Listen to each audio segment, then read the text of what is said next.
Welcome to Simplified UPSC by PPP, where we listen, learn, and grow together.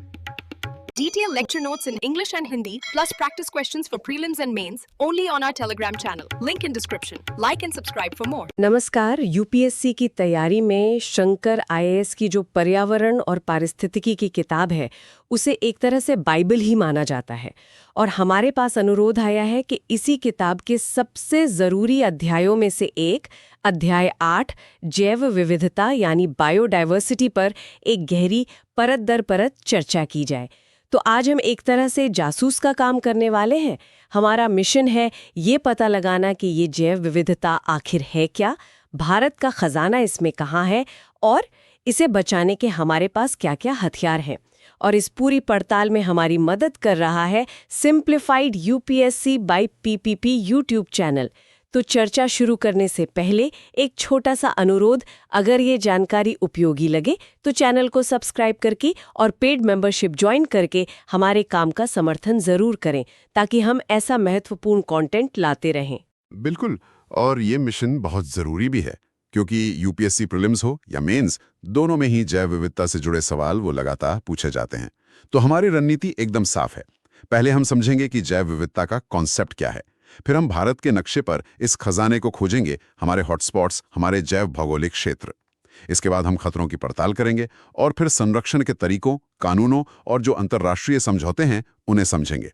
और हाँ, हर कदम पर हम ये देखेंगे कि यूपीएससी ने सवाल कैसे पूछे हैं। बहुत बढ़िया। तो चलिए सबसे पहले एकदम बुनियादी सवाल से शुरू करते हैं। जब हम कहते हैं जैव विविधता या बायोडाइवर्सिटी, तो इसका असल में मतलब क्या है?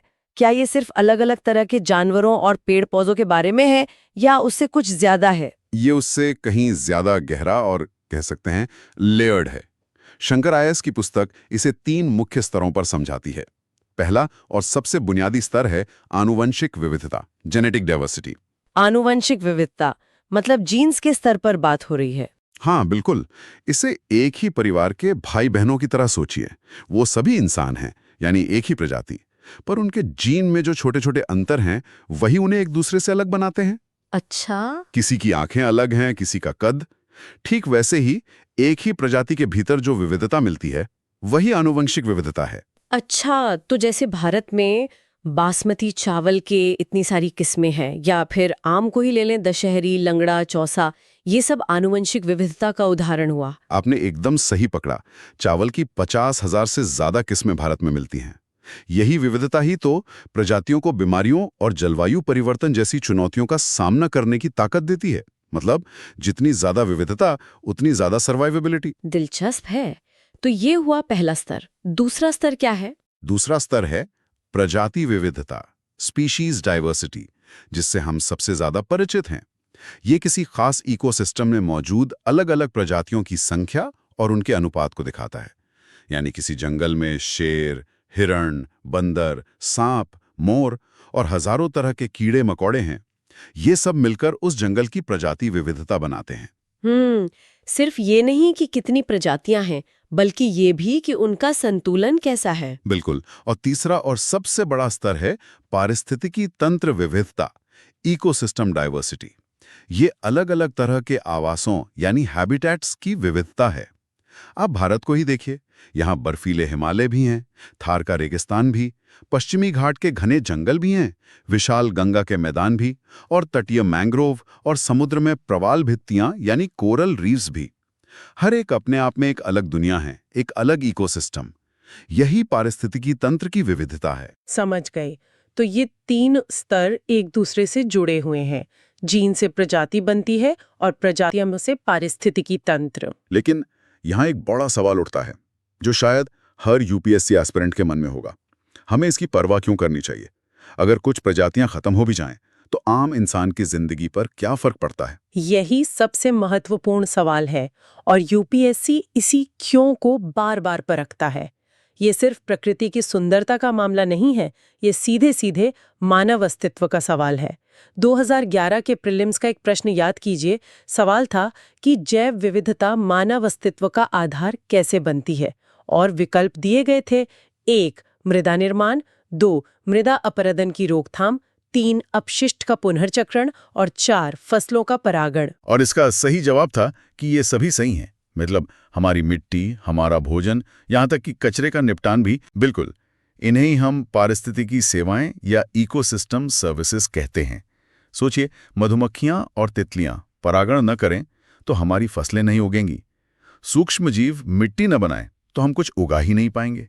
जंगल, हवा और पानी को साफ न करें तो हमारा जीना मुश्किल हो जाएगा।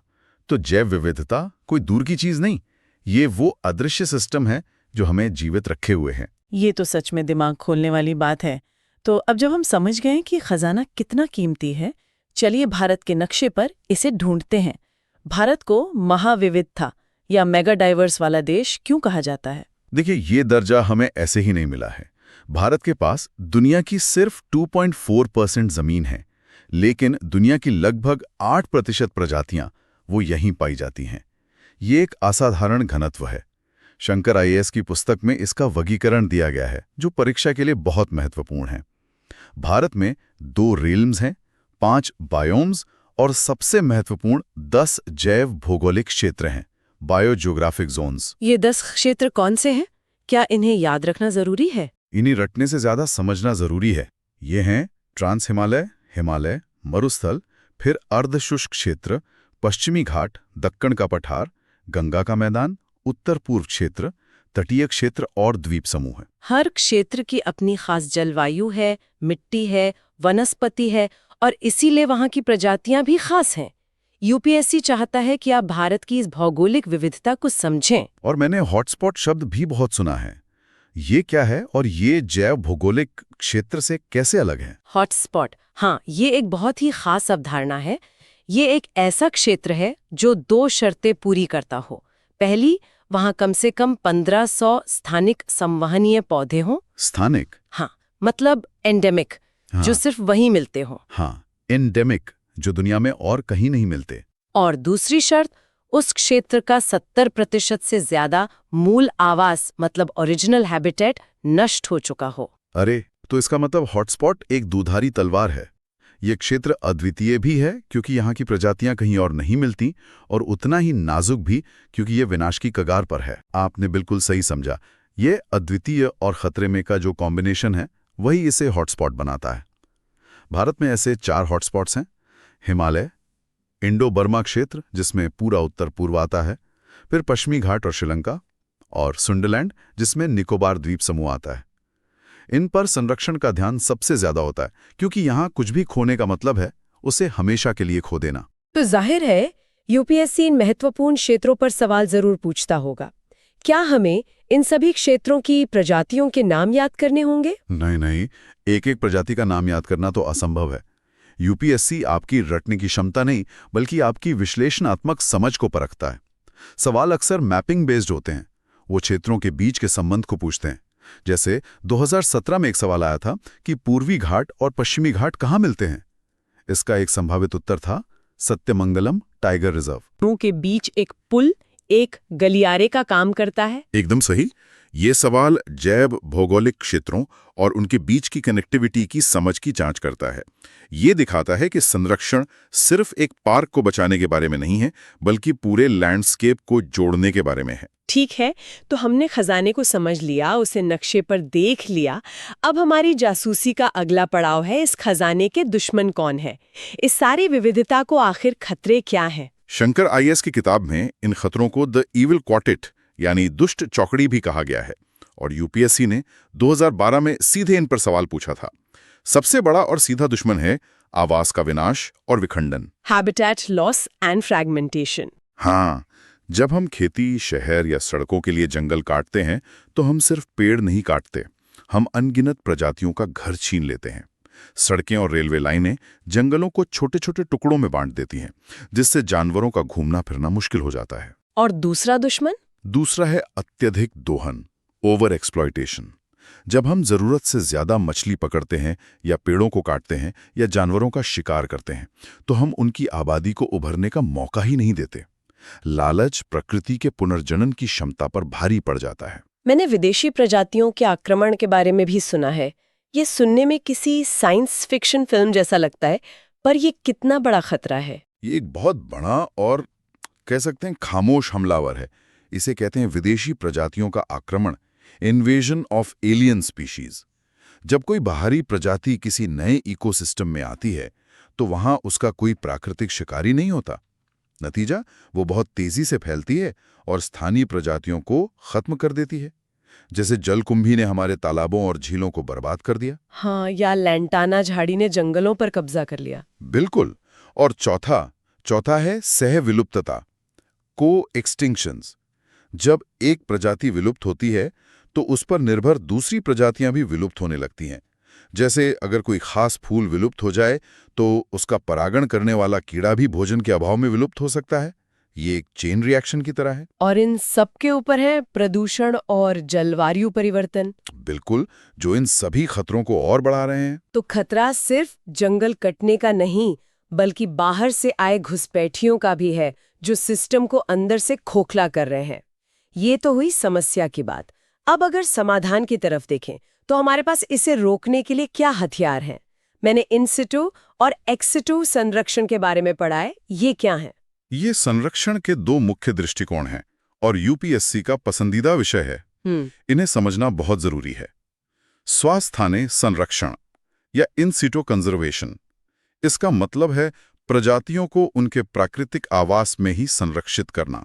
जंगल को जंगल में ही बचाना। हाँ, मतलब अगर मछली को बचाना है तो पूरे तालाब को ही सुरक्षित कर दो, उसे बाहर निकालने की जरूरत नहीं। बेहतरीन सादृश्य है।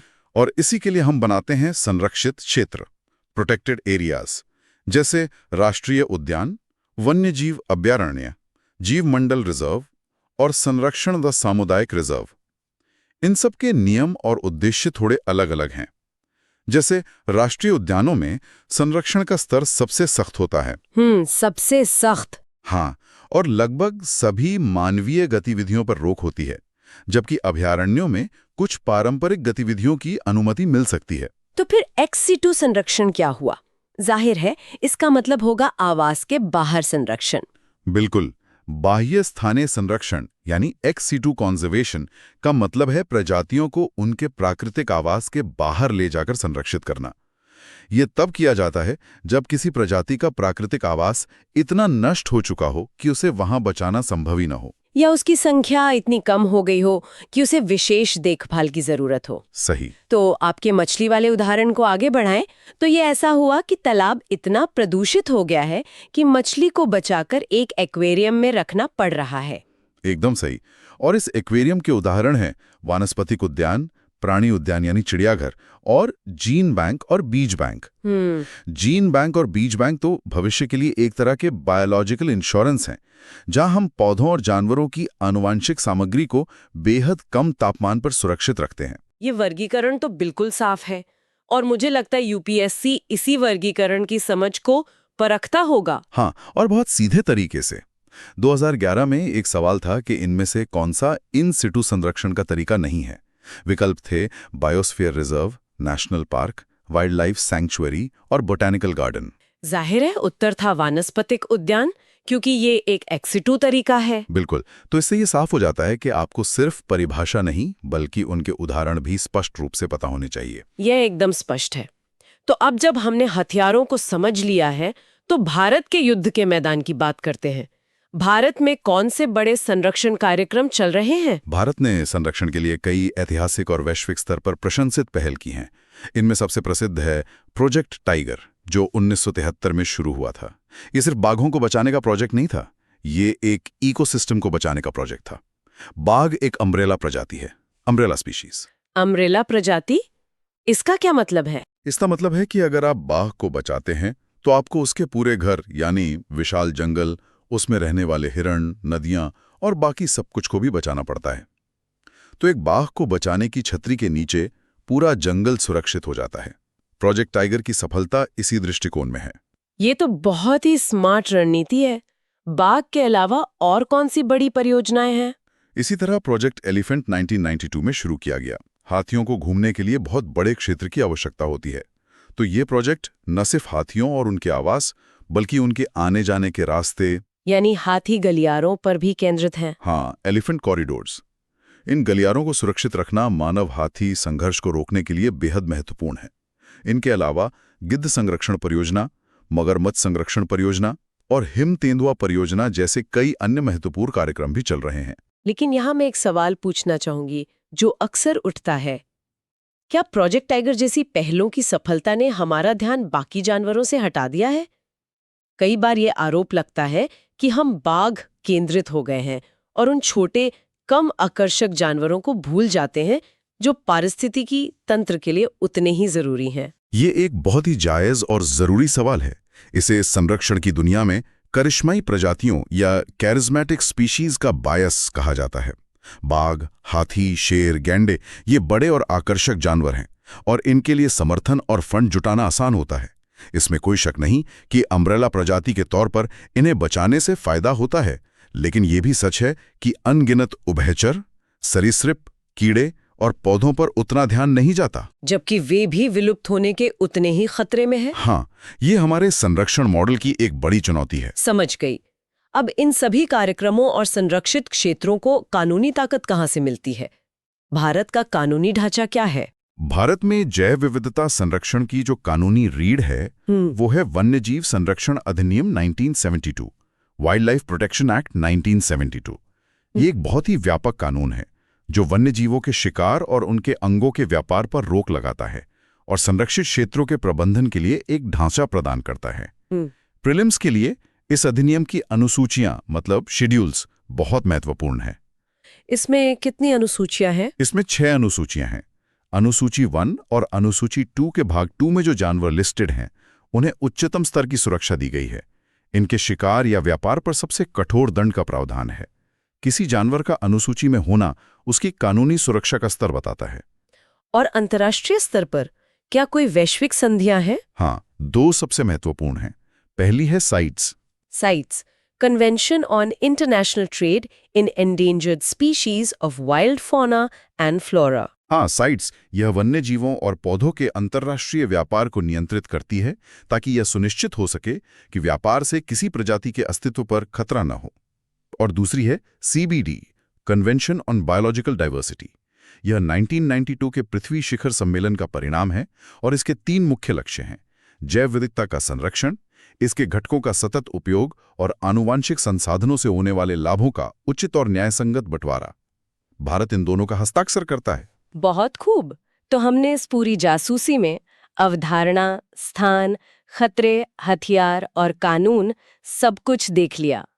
एक UPSC एस्पिरेंट के लिए इस पूरी चर्चा से मुख्य सीख या सबसे बड़ा टेकअवे क्या होना चाहिए? अगर एक शब्द में कहूं तो अंतर संबंध, इंटरलिंकिंग। ये सारी जानकारी अलग अलग खानों में नहीं है, आपको इन्हें जोड़ना सीखना होगा। शंकर IAS की किताब से अवधारणा समझिए, जैसे इन सीटू, एक्स सीटू।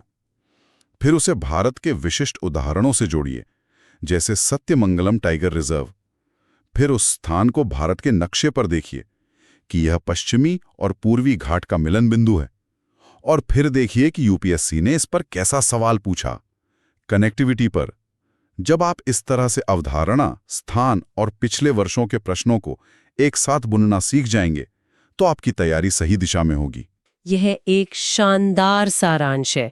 चर्चा समाप्त करने के लिए एक अंतिम विचार, कुछ ऐसा जिस पर हमारे श्रोताओं को सोचने की जरूरत है। जरूर। हमने करिश्माई प्रजातियों की बात की।